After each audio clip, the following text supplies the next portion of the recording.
서른도는 1958년 6월 23일 어느 따뜻한 여름날 한국 남부에서 긴 해변과 생동감 넘치는 생활 방식으로 유명한 부산 해운대에서 태어났습니다. 그의 인생은 긴 노래였습니다. 성공의 높은 음과 슬픔의 낮은 음표가 뒤섞여 훌륭하면서도 잊혀지지 않는 멜로디를 만들어냈습니다. 66세의 나이에 그는 2025년에 자신의 여정을 되돌아보며 인생이란 단지 관객의 주목이나 박수갈채에 관한 것이 아니라 자신과 돌이킬 수 없는 상실을 마주하는 조용한 순간이기도 하다는 것을 깨달았습니다. 부산 거리에서 노래를 부르던 어린 시절부터 한국 트로트 음악의 전설 중 한 명이 되기까지 서른도는 열정으로 가득 찬 삶을 살았지만 눈물도 흘리지 않은 것은 아니었습니다. 그의 가장 큰 슬픔, 그의 인생에서 겪은 부침, 그가 갈망했던 업적, 이수진에 대한 변치 않는 사랑, 오랜 세월에 걸쳐 쌓은 재산, 그리고 아들 홍석주와 나눈 말들, 이 모든 것이 그가 온 마음을 다해 쓴 비극적이면서도 아름다운 하나의 긴 이야기로 엮어졌습니다. 서른도는 부산 해운대의 평범한 가정에서 자랐는데 그곳에서는 음악이 이상적인 직업으로 여겨지지 않았습니다. 농부였던 그의 아버지는 항상 아들이 엔지니어나 사무직 근로자로서 안정적인 직업을 갖기를 바랐습니다. 당시 부산과 같은 개발, 도상국에 적합한 직업이었습니다. 그의 어머니는 온화한 분이셨고 평화로운 오후에 종종 민요를 부르시며 의도치 않게 어린 영춘의 가슴에 음악에 대한 사랑의 씨앗을 심으셨습니다. 서른도의 본명은 이영춘이었습니다. 어린 시절부터 그는 고향의 소박한 선율에 매료되어 종종 창가에 서서 어머니가 노래하는 것을 듣거나 집에 있는 오래된 라디오를 몰래 가지고 가서 당시 유명 가수들의 노래를 듣곤 했습니다. 하지만 서른도의 인생에서 가장 큰 슬픔을 꼽으라면 1960년대 가족의 재정적 어려움도 음악을 추구하기 위해 학교를 중퇴했을 때 아버지의 압박도 아닐 것입니다. 그의 가장 깊은 슬픔은 2018년에 찾아왔습니다. 존경하던 아버지가 세상을 떠나면서 수년간의 이별에 대한 깊은 후회와 채울 수 없는 공허함만 남았습니다. 서른되게는 아버지의 죽음이 큰 충격이었다. 그는 희귀한 인터뷰에서 자신의 아버지는 자신을 키워준 사람일 뿐만 아니라 인내심과 자존감을 가르쳐준 사람이기도 했지만 그가 선택한 길에 대해서는 종종 의견이 달랐다고 회상했습니다. 그는 젊은 시절에 꿈을 좇아 집을 떠났고 부산에 계신 부모님을 떠나 서울로 가서 사업을 시작했습니다. 그 시절 그는 공연과 큰 꿈에 몰두해 거의 집을 방문하지 않았습니다. 2017년에 그의 아버지가 중병에 걸렸을 때 그는 미스터 트롯과 다른 음악 프로젝트 촬영에 바빴습니다. 그는 아버지와 자주 함께 할 수 없었고 그로 인해 그는 끊임없는 고통을 겪었습니다. 아버지가 돌아가신 날 그는 가족들로부터 소식을 듣고 서울에서 부산으로 가던 중이었습니다.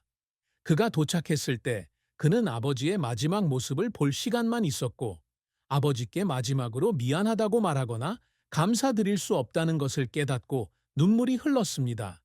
그는 어느 날 해운대의 옛집에서 아버지의 낡은 위솥을 붙잡고 혼자 앉아 효도를 다하지 못한 것이 못내 아쉽고 마음속으로 울었습니다. 그 슬픔은 개인적인 상실일 뿐만 아니라 아버지와 오랜 갈등을 해소하지 못하는 무력감이기도 했습니다. 그는 어린 시절 부산 한독 농업고등학교, 현 동래 농업고등학교를 중퇴하기로 한 그의 결정에 대해 아버지와 자주 말다툼을 했습니다. 그의 아버지는 그가 대학에서 학업을 이어가기를 바랐지만 서른도는 불확실한 음악의 길을 선택했다. 그런 논쟁으로 인해 두 사람 사이의 관계는 긴장되었고 그의 아버지는 결국 그의 선택을 받아들였지만 그는 여전히 자신이 완전히 용서받지 못했다고 느꼈습니다. 그 슬픔은 그의 삶에서 겪었던 다른 고난들, 즉 익명으로 지낸 날들과 청중에게 외면당했던 때들로 인해 더욱 커졌습니다. 하지만 2018년 그의 아버지가 사망하면서 모든 고통이 정점에 달했고 그 상처는 그가 그 후로도 수년간 안고 지냈던 상처였습니다. 이런 슬픔은 서른도를 쓰러지게 한 것이 아니라 오히려 그의 음악과 삶에 대한 영감의 원천이 되었다. 그는 종종 기타를 들고 아버지가 사랑했던 노래인 상빈이네, 잃어버린 30년 등을 부르며 아버지의 무덤을 참배하기 위해 부산으로 돌아간다. 그에게 가장 큰 슬픔은 상실 그 자체뿐만 아니라 상실을 받아들이고 그것을 자신의 일부로 만드는 과정을 배우는 과정입니다. 그는 66세의 나이에 돌이켜보며 그 슬픔이 그가 성숙해지는 데 도움이 되었고 가족과 주변 사랑하는 사람들의 가치를 이해하는 데 도움이 되었다는 것을 깨달았습니다. 서른도의 경력은 찬란한 정점과 어두운 시면으로 가득한 긴 여정이었습니다. 그는 1970년대 부산의 열정적인 청년으로서 음악 경력을 시작했습니다. 그는 고등학교를 중퇴한 후 서울로 이사하여 카페와 작은 클럽에서 노래를 부르기 시작했는데 가족에게 자신의 정체를 숨기기 위해 서른도라는 예명을 사용했습니다. 1982년 24세의 나이로 트로트 장르의 노래 잃어버린 30년으로 정식 데뷔해 금세 큰 인기를 얻었다.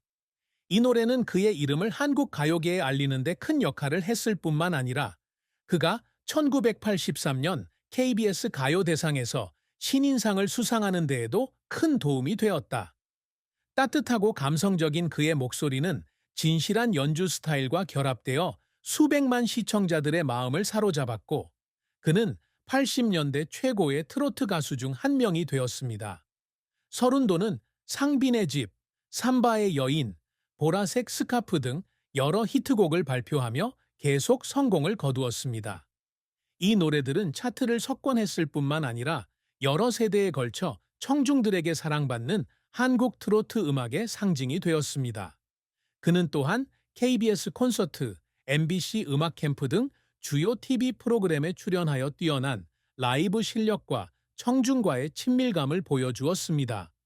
1990년에는 부산시 친선대사로 임명되었는데 이는 그가 음악뿐만 아니라 지역사회에 미친 영향을 반영하는 매우 영광스러운 일이었습니다. 그의 경력에서 정점에 달했던 때는 아마도 2020년 미스터 트롯 첫 시즌에 참여했을 때였을 것입니다. 그는 멘토링을 하는 것뿐만 아니라 공연도 하며 자신이 만들어온 트로트의 황금기를 청중에게 상기시켰습니다. 하지만 그의 경력이 항상 순탄했던 것은 아닙니다.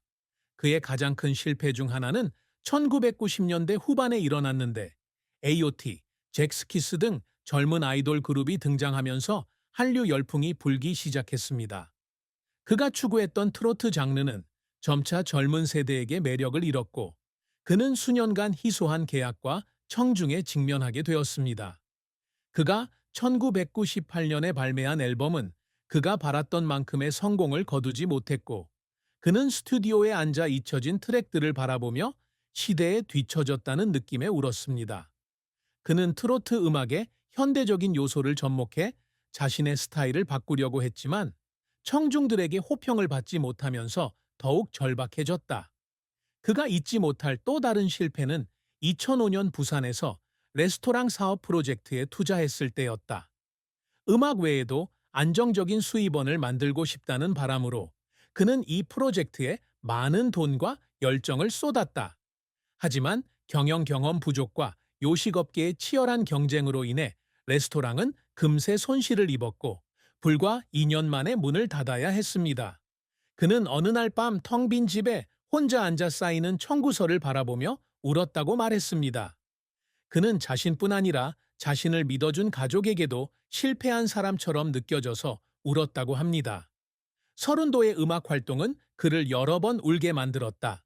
그는 2015년 부산에서 콘서트를 열어 무대에 복귀하기로 결심하고 나이가 들면서 목소리가 늙어버린데도 불구하고 수개월 동안 연습에 매진했습니다. 그는 한 번은 연습실에서 지쳐서 쓰러졌지만 그때마다 일어나 눈물을 닦고 노래를 계속 불렀습니다. 그날 밤 청중이 일어나 박수를 보냈을 때 그는 무대에서 바로 눈물을 흘렸습니다. 슬펐기 때문이 아니라 여전히 사랑받고 있다는 것을 알았기 때문입니다. 그의 경력은 며칠간의 무명에서부터 잠깐의 뛰어난 순간, 그리고 다시 어려움에 빠지는 끊임없는 노력의 연속이었습니다. 66세가 되어 그는 뒤돌아보며 그 눈물이 끝이 아니라 오늘날의 그를 만든 메모라는 것을 깨달았습니다. 서른되게 있어서 업적이란 단순히 상이나 명예가 아니라 자신의 가치를 확인하기 위해 항상 도달하고자 노력하는 이정표입니다. 그의 가장 큰 목표 중 하나는 한국뿐만 아니라 세계적으로 트로트 음악의 전설이 되는 것입니다. 1983년 신인상을 수상한 그는 언젠가는 주연으로 큰 무대에 서서 자신의 노래를 부르고 트로트 음악을 세상에 알리는 꿈을 꾸었습니다. 그는 아직 세계적인 규모로 그 꿈을 이루지는 못했지만 매번 무대에 오를 때마다 조금씩 가까워지는 듯한 느낌을 받습니다. 그는 또한 자녀인 홍석희, 홍석주, 홍석준과 그 다음 세대에게 음악적 유산을 남기고 싶어 했습니다. 그는 1980년대와 1990년대에 많은 노래를 작곡했지만 널리 발표할 기회는 없었습니다. 2000년대의 힘든 시기를 겪은 후 그는 언젠가는 자신만의 강렬한 개성이 담긴 앨범을 발매하고자 작곡에 복귀하기 시작했습니다. 그는 스튜디오에 몇 시간씩 앉아 아버지에 대한 가사를 쓰곤 했고 한 구절을 마칠 때마다 지속 가능한 무언가를 만들고 있다는 믿음으로 미소를 지었습니다. 아직 앨범은 나오지 않았지만 그는 계속해서 열심히 일하고 있으며 미래의 자녀들이 자신을 자랑스러워할 수 있기를 바랍니다. 서른도는 또한 항상 젊은 예술가들에게 영감을 주고자 노력한다. 그는 트로트 음악의 선구자 중 한 명으로서 미스터 트롯과 같은 쇼에 정기적으로 출연하여 경험을 공유하고 새로운 세대가 열정을 추구하도록 격려했습니다. 그는 자신이 부른 노래를 젊은 참가자들이 부르는 것을 보고 자신의 유산이 여전히 살아있다는 생각에 감정이 북받쳐 울었습니다. 그는 또한 청중에게 영감을 주고 싶어 하며 인생이 아무리 힘들어도 음악은 항상 모든 것을 극복할 수 있는 방법이라는 것을 보여주고 싶어 합니다.